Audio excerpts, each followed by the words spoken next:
D'abord, quelle a été la réaction du staff après avoir revisionné le match et puis, deuxième question, est-ce que c'est pas un match piège qui nous attend demain? C'est sûr que là on est sur une dynamique positive, hein. Les deux derniers matchs, c'est deux réussites, que ce soit Grenoble ou Nevers. C'est des matchs, on a su prendre le score assez bien et ensuite on a poussé nos adversaires à jouer dans leur camp. Du coup, pour revenir au score, on a réussi à les enfermer, à provoquer des erreurs et ça a fait deux scores assez amples. Donc là, effectivement, on redoute un peu une décompression. On a prévenu les joueurs toute la semaine. On a le match d'il y a 2 ans. Alors, on n'a pas tous 3 ans d'ancienneté au club, mais on en a parlé quand même pas mal cette semaine. Il y a 2 ans, Aurillac était venu avec une équipe de GIF un peu remaniée et on avait fait 19-19 sur notre meilleure saison de l'histoire du club où on avait fini premier. Donc on en a parlé cette semaine. Donc les joueurs ils sont prévenus. On a un petit turnover aussi dans l'effectif qui se fait pour intéresser tout le monde. Il y a une grosse compétition interne entre les joueurs aussi, hein. On a un gros niveau de solidarité actuel, mais il y a aussi une grosse compétition des joueurs entre eux pour arriver à prendre le maillot et le garder. Donc on a une super émulation, il faut réussir à la conserver jusqu'à la fin du bloc. Comment on vit une semaine après la super victoire quand même de Nevers, puis la victoire face à Grenoble? Comment on vit cette semaine, sachant que, a priori, l'adversaire va venir fort et que ça peut être vraiment un match piège par excellence? Je pense qu'il faut qu'on la prépare de la même manière qu'on a préparé les autres matchs. Aurillac, ils ont une belle équipe, ils viennent sans pression, donc c'est sûr qu'on ne doit pas se relâcher. Donc dans la préparation, on la prépare exactement comme on a préparé la semaine à Nevers, la semaine de Grenoble, parce que là, on est sur la phase retour et chaque match va être important pour accrocher la qualification à la fin de l'année. Donc en termes de concentration, d'écoute, on sait qu'on a le curseur élevé, donc on se prépare. Consciemment ou inconsciemment, il n'y a pas une petite respiration? Non, pour le coup, je pense pas, parce que on est professionnel déjà, et chaque match compte, et on sait que le championnat est rude et que les places sont chères. Donc on ne peut pas se permettre un écart, surtout à domicile, déjà qu'on en a connu un contre Valence. Et surtout que là, en gagnant à Nevers, on a fait une belle opération. Donc si c'est pour perdre à la maison le week-end d'après, ça veut dire qu'on n'aura rien fait à l'extérieur, quoi. Donc non, il n'y a pas de relâchement et on est tous concentrés, appliqués à faire la meilleure performance possible dès vendredi. Comment tu la définirais, cette équipe d'Aurillac? C'est une équipe en général qui se trompe pas de championnat, qui arrive à gagner ses matchs à la maison, qui a quand même pas mal d'étrangers, donc ils peuvent être amenés à faire des rotations GIF en faisant jouer leurs jeunes joueurs à l'extérieur.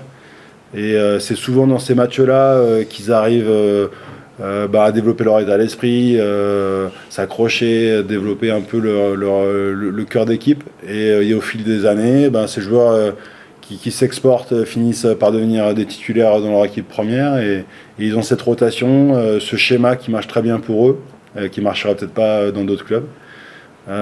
C'est un club historique de la Pro D2. À chaque fois qu'on y va, c'est très dur. Cette année, on a réussi à arracher la victoire, mais sincèrement, à la 60e, on n'y croyait pas trop. C'est du Aurillac dans le texte qu'on va avoir. J'espère qu'on saura y faire face et surtout pas les prendre de haut parce que c'est un club historique de la Pro D2. Ils savent exactement où ils vont, ils savent exactement ce qu'ils font.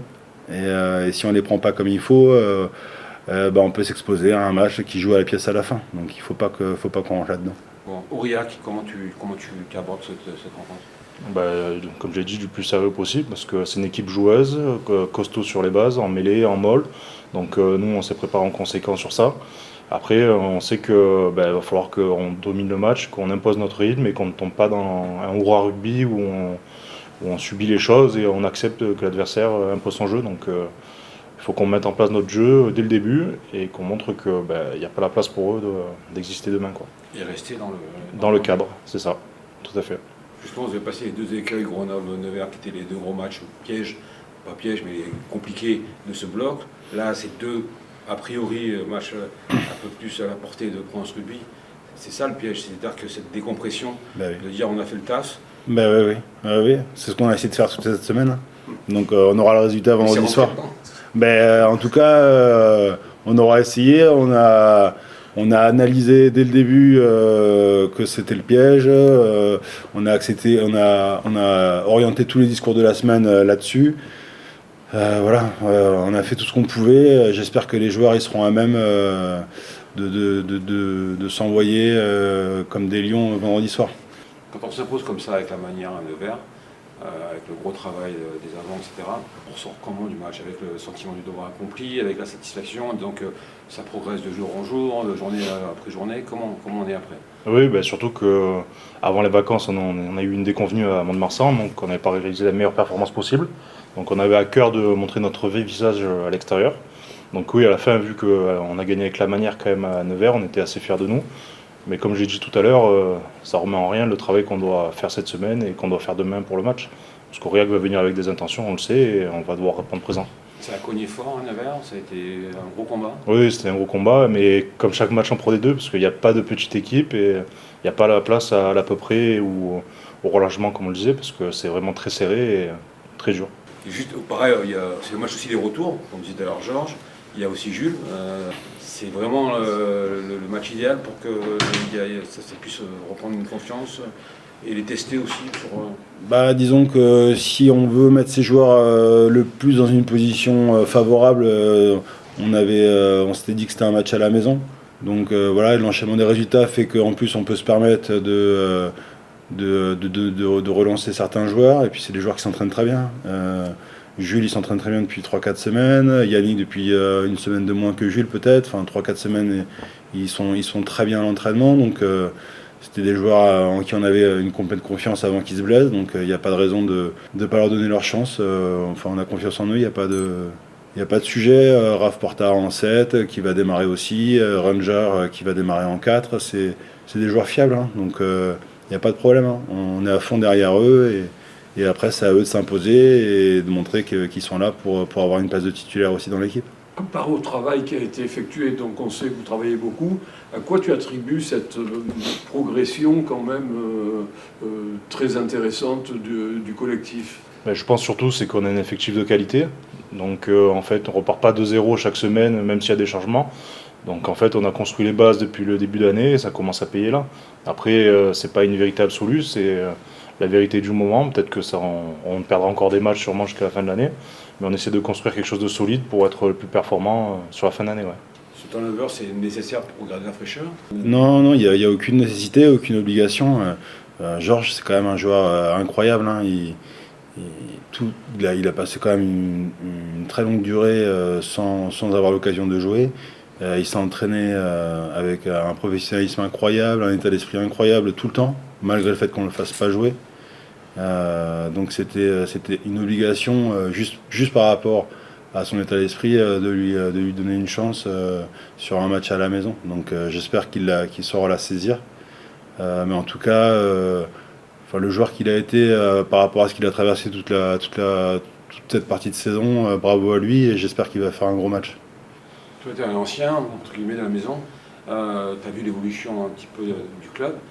Est-ce que tu sens cette année un parfum différent ou c'est dans la même lignée que les deux dernières saisons de France Rugby? Non, là où je sens la différence, c'est vraiment au niveau de l'effectif, parce qu'on a vraiment un effectif qui est dense et c'est assez hétérogène.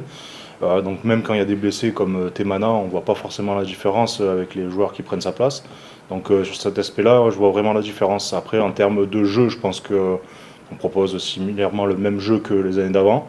Mais le fait d'avoir un groupe plus solide, plus large, permet d'être plus constant. Voilà, c'est la différence avec l'arrivée de Philippe? C'est ça, c'est l'impression que je ressens en tout cas.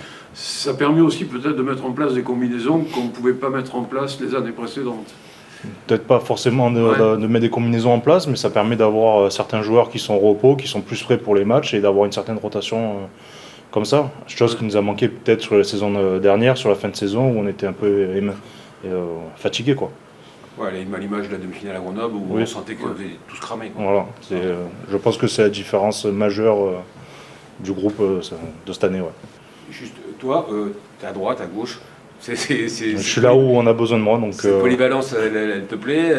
Il y a vraiment un côté où tu es le plus à l'aise ou... Non, il n'y a pas forcément de côté où je suis plus à l'aise. C'est surtout là où l'équipe a besoin de moi, où je rends le service. Mais sinon, non, il n'y a pas de côté de préférence. Voilà. Moi, à partir du moment où je joue, j'essaie de faire la meilleure prestation possible, que ce soit à gauche ou à droite, d'être le meilleur possible et de pouvoir enchaîner les matchs après derrière. Et c'est quoi la différence vraiment entre un droitier et un gaucher? Bon, c'est surtout en mêlée la pression qu'on a la pression du talonneur et du pilier gauche adverse, alors qu'à gauche, c'est nous qui imposons la pression, donc c'est surtout ce rapport de force-là qui est différent. Après, en termes de jeu pur, c'est exactement pareil. C'est vraiment dans la mêlée où c'est vraiment différent.